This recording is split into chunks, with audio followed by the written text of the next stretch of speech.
Despite being married to Sean for 3 years, I can't seem to get pregnant and my anxiety keeps building.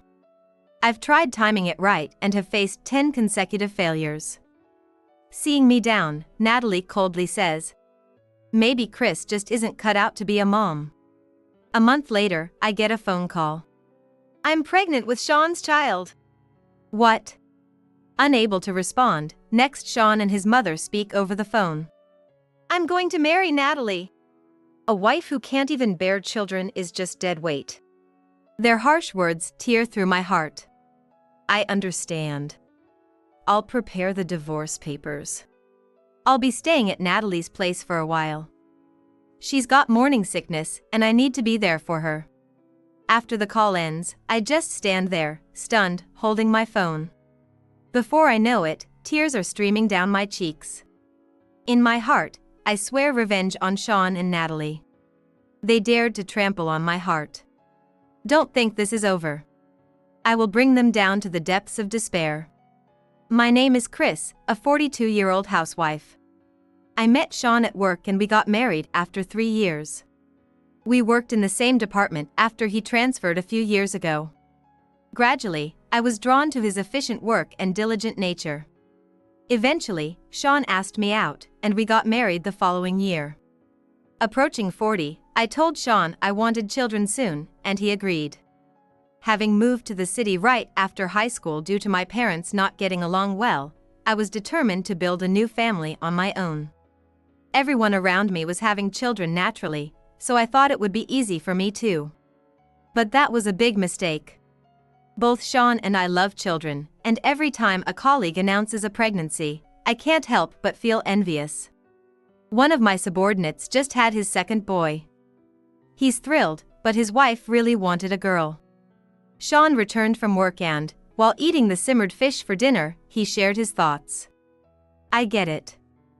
Girls' clothes are so cute, and it'd be fun to have girl talks when she grows up."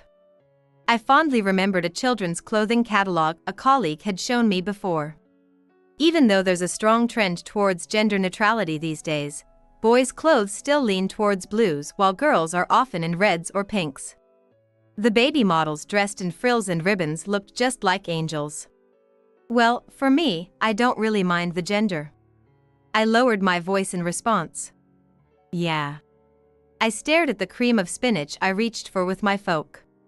Over these past 2 years, I feel like I've done everything that's said to be good for natural conception.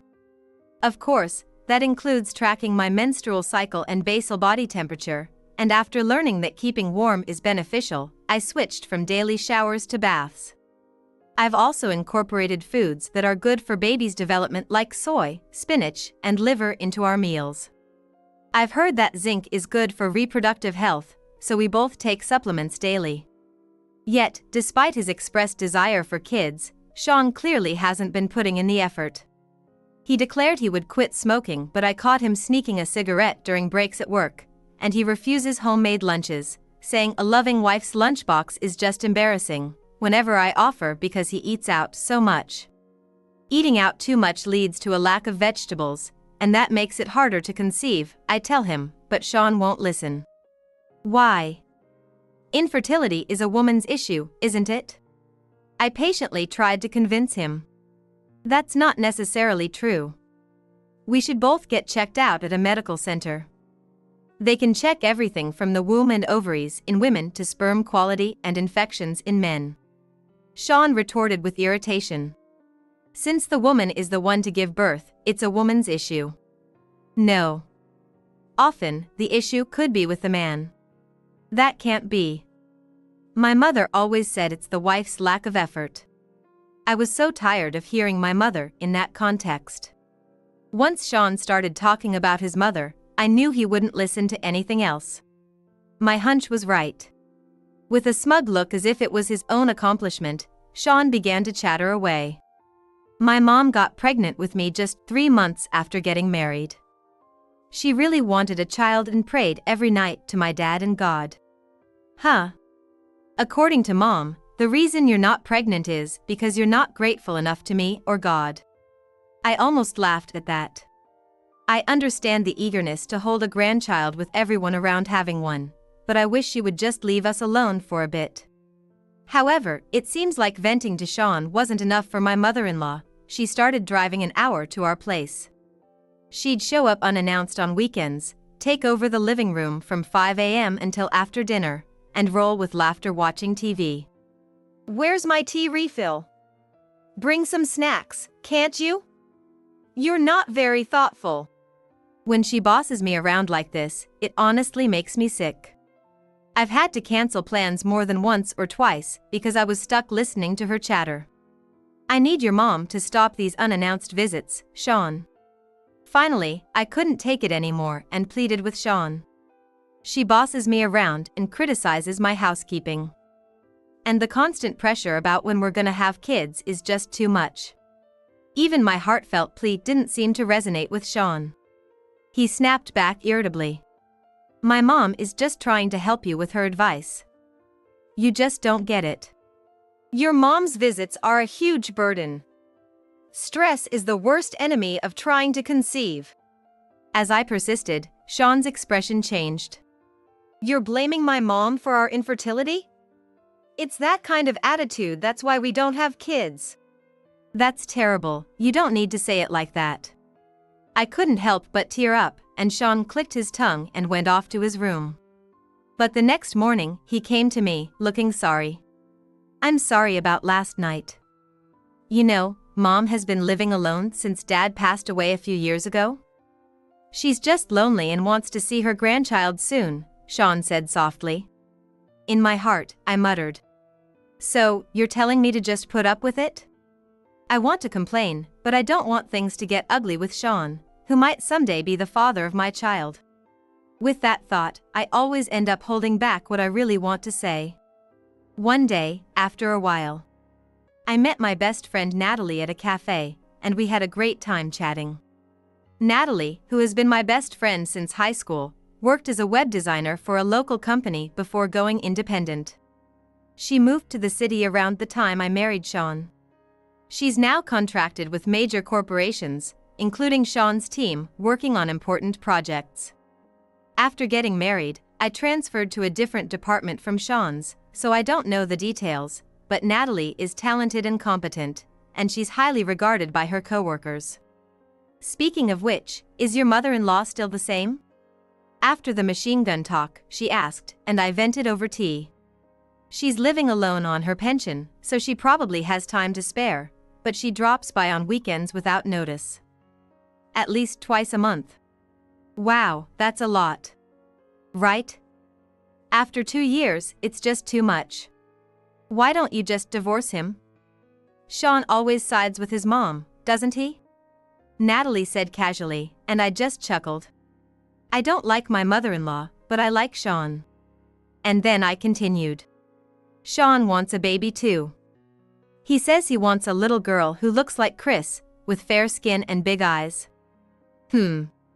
Natalie narrowed her eyes slightly. For now, I'm planning to try timing it right and give it 10 consecutive tries. If that doesn't work, maybe I'll visit a specialist. That might be a good idea. You know what? What? I could help mediate. She suggested to my surprised face. You know I lived with my difficult grandmother. Maybe I can talk to your mother-in-law too. I appreciate it, but can I really ask you to do that? Don't be silly. We're close, aren't we, Chris? Natalie's bright smile gave me the push I needed. Then I guess I'll ask for your help. Unlike me, who's shy, she's always been sociable and can make friends with anyone. It might just work out. As we were about to say goodbye outside the cafe, Natalie remembered something. Oh, right. Starting next week, Sean will be working from my place. What? You know, because of the overtime regulations.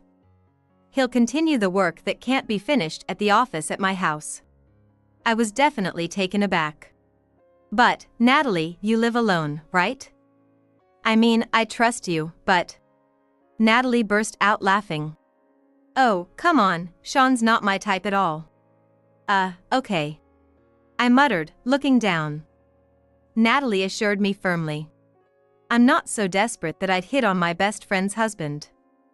Remember the boyfriend I introduced you to? We're still very much in love. Right. I apologized, and Natalie smiled warmly. Relax, it's really just work. Okay.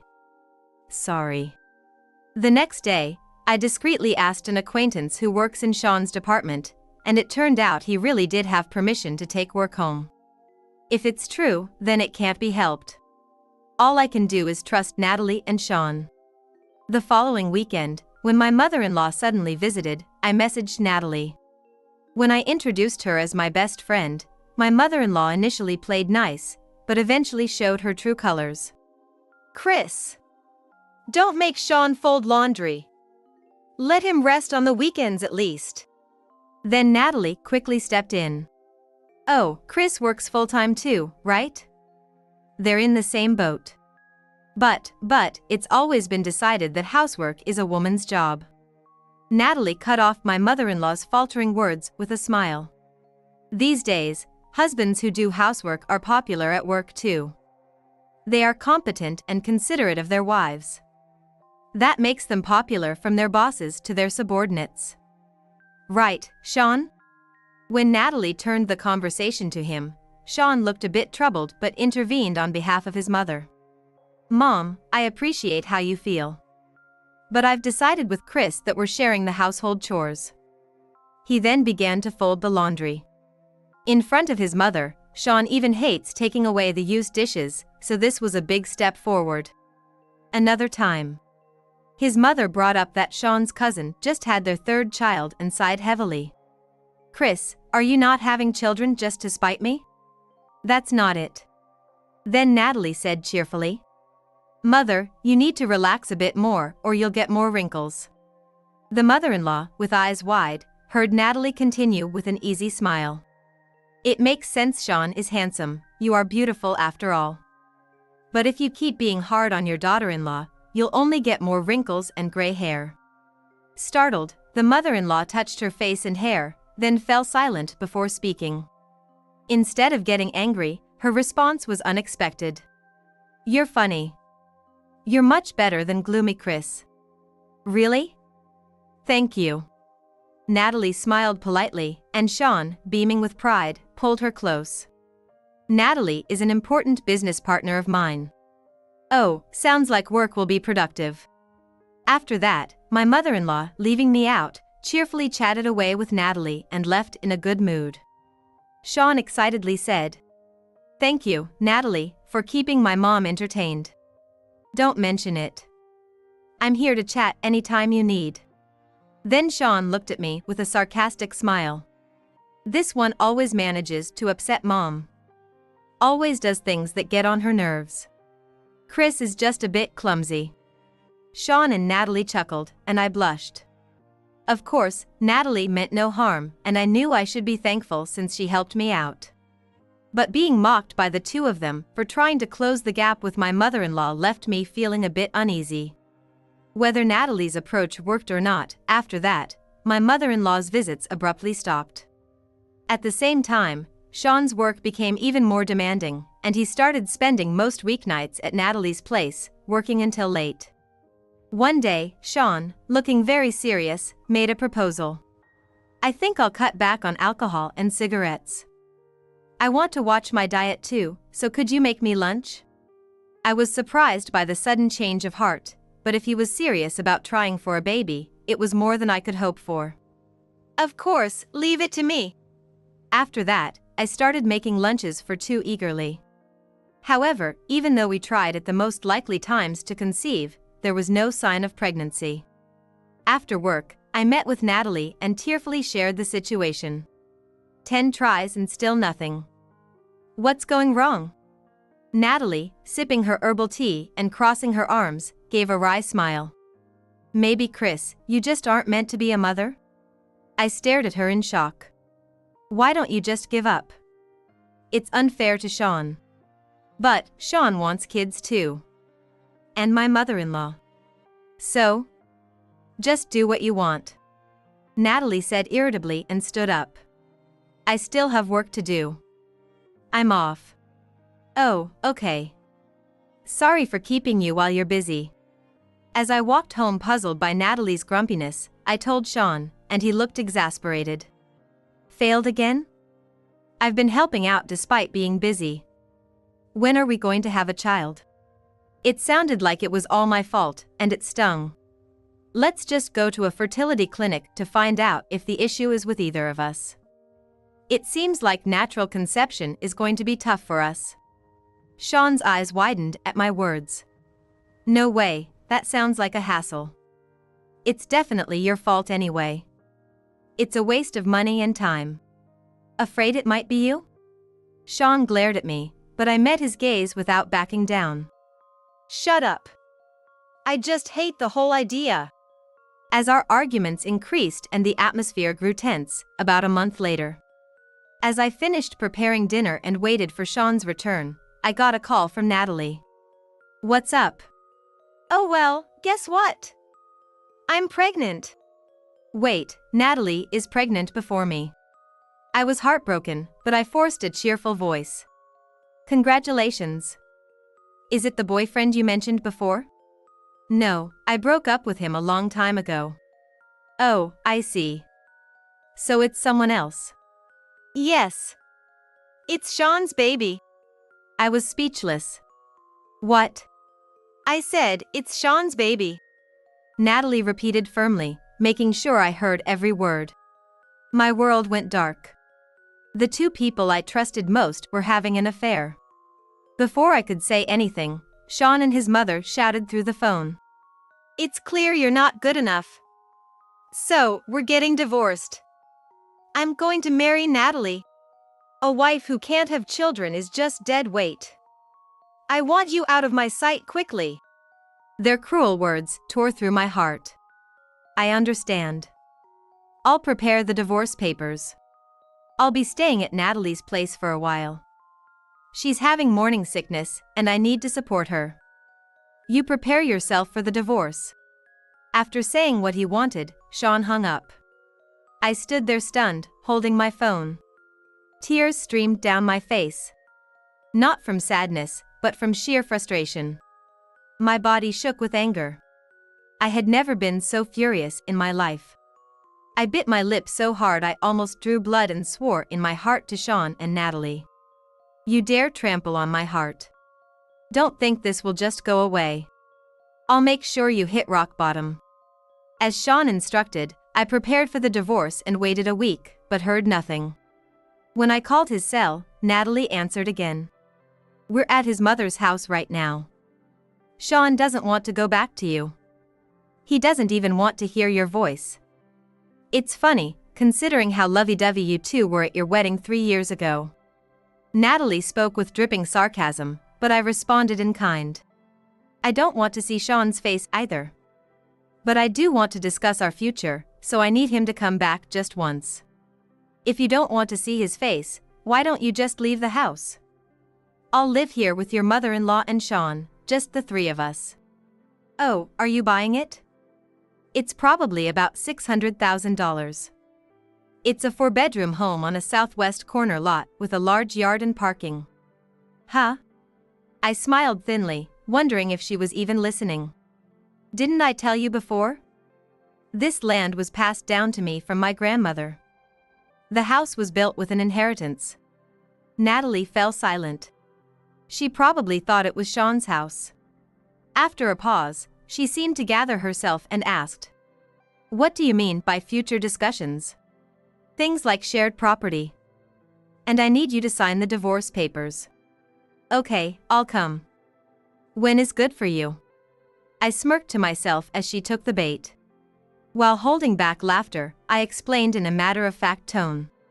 Could you come next weekend? It seemed Sean and his mother, who must have been listening in the background, agreed because Natalie answered. All right. I'll bring Sean and his mother with me. Yes, I'll be waiting. While inwardly frustrated at how well Natalie seemed to fit in with my mother-in-law, I reminded myself to be patient just a little longer and waited for the weekend. 2 weeks later, after making various preparations, Sean, Natalie, and his mother arrived at the appointed time with triumphant smiles. I invited the three of them into the living room and asked Sean directly. So, Sean, you plan to marry Natalie after our divorce, right? Yeah. It would be sad if the baby didn't have a father. Sean is really a kind person. Chris, you don't deserve him. His mother said, admiringly puffing up her chest. Kind people don't cheat on their wives with their best friends and then have a child, do they? I wanted to retort, but it seemed pointless to argue properly, so I just muttered it in my heart. But let me say this. While pretending it was just work, it turned into that kind of relationship, huh? As I sighed, Natalie gloated. I swore it when I met you at Chris's wedding. No matter what it took, I was going to take you from her. When we started working together, I felt like fate was on my side. She grinned wickedly and whispered in my ear. Here's something interesting. Chris was dumped by her boyfriends in high school and college because I aggressively pursued them. Natalie's vulgar smile spread across her face as I stared in shock. I badmouthed Chris to her boyfriends during our double dates. They quickly fell for me instead. Your boyfriends were just that pathetic, poor thing. Natalie laughed heartily. But well, can't help it. Everyone just falls for me. Yeah, I get it. Natalie, unlike Chris, you're beautiful and funny. No wonder Sean fell hard for you. Sean's mother chimed in, wrapping her arms around Natalie and laughing excitedly. I've really taken a liking to this girl. Ever since we met at Sean's house, I've visited her home several times. We had a great time talking about Chris's old stories. Like when Chris was ostracized in her club activities or sat alone eating her lunch because she couldn't fit in with the girls. Sean too spread a sleazy grin. Chris's imitation of crying was the best. Really, Natalie, you're so funny. Chris, at least you have an eye for friends. I clenched my fist as the three of them laughed uproariously. They were enjoying making fun of me. What a dream to think this wonderful woman is carrying Sean's child. I can't wait for the baby.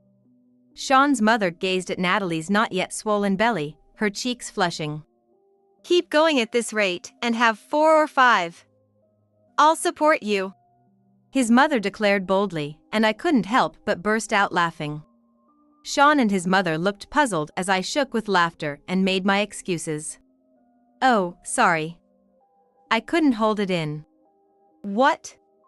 If you have something to say, say it. Yeah, that's rude.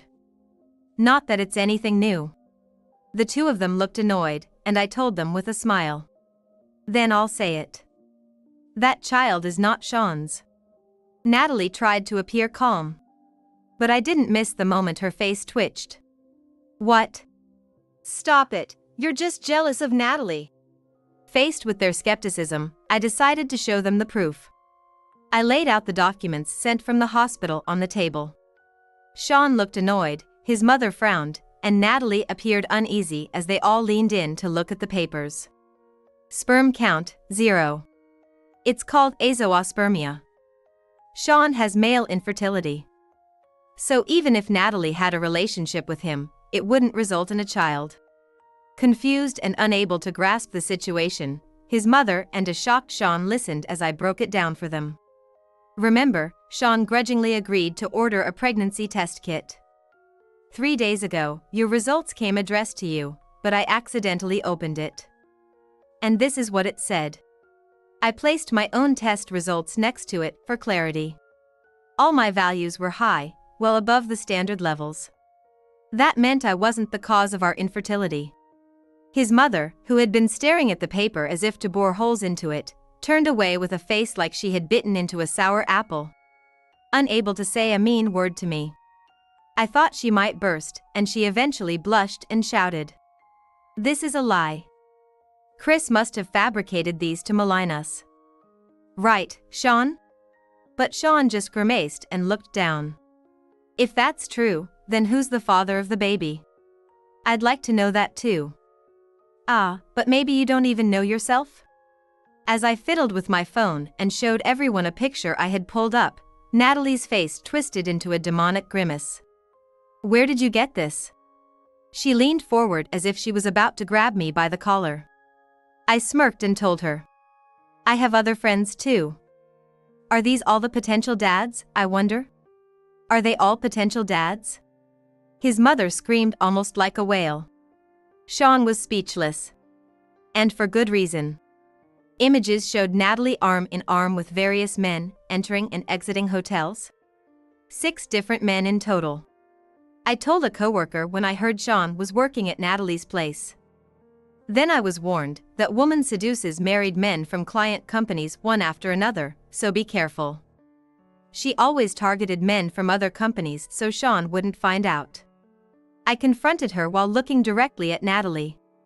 I thought you wouldn't go after a best friend's husband, at least. I trusted you, and you betrayed me so easily. Natalie started to say something but then closed her mouth and stayed silent. Feeling pathetic for having been friends with such a person for so long. When I glanced at Sean, his face was a mix of anger and disappointment. Honestly, I don't care who the father is. After some time passed, Natalie finally became defiant. She clung to Sean and spoke in a sugary tone. I chose Sean. He's the fastest rising star in his department, straight on the elite track. And I get along with your mother so much better than Chris ever did. I'm absolutely better for Sean than Chris. Natalie. Sean frowned. Then, his mother, with a forced smile, spoke to Natalie. Natalie, you're that trendy something designer, right? Yes, I'm a freelance web designer. I earn a lot, even though it might not look like it. Oh, do you dislike working women? Not at all. Nowadays, it's normal for daughters-in-law to work, right? I understand that much. She extended her hand to Natalie while still smiling. I much prefer you over Chris. Please become part of our family. Really? Oh, I'm so happy. Thank you. While Sean was left aside, the 2 women clasped hands and cheered. Hey, Mom. Are you okay with the grandchild not being mine? His mother cheerfully declared. Totally fine. We can't expect any from you in the future anyway, right? If so, I'd rather have a daughter-in-law I get along with and enjoy life. We've got to think about our livelihood too. The remark from his mother made everything click for me. I turned back to Natalie and offered my congratulations. That's great for you, Natalie. You always said you wanted to marry a successful businessman and have kids soon. Oh, you've moved on already? Simple-mindedness suits you well. Well, thanks anyway. While his mother was in a good mood and Sean furrowed his brow, I continued. It's going to be tough going forward, but good luck. As a former best friend, I support you. Come on, Sean, sign the divorce papers. After Sean finished signing the divorce papers, Natalie suddenly remembered something. By the way, we haven't discussed our shared assets yet. Oh. It's easier if I just show you. I opened a family sharing app on my phone and showed Natalie, who turned pale the moment she saw it. What is this? She was shocked by the exchange she saw on the screen. Sean, I lost $2,000 again today. Give me some allowance. Again? That's the 3rd time this month, right? I'm already paying off your gambling debts, try to cut back a little. Don't be stingy. You make plenty of money, you should give some to your mother. Another day. If we start fertility treatments in earnest, I won't be able to hand over money like I used to. Going forward, please limit your spending to your pension and dad's savings. What? No way. It's a child's duty to support their parents. You can do fertility treatments if you want, but keep giving me money as usual. I expect about $10,000 a month, okay? I explained to a stunned Natalie.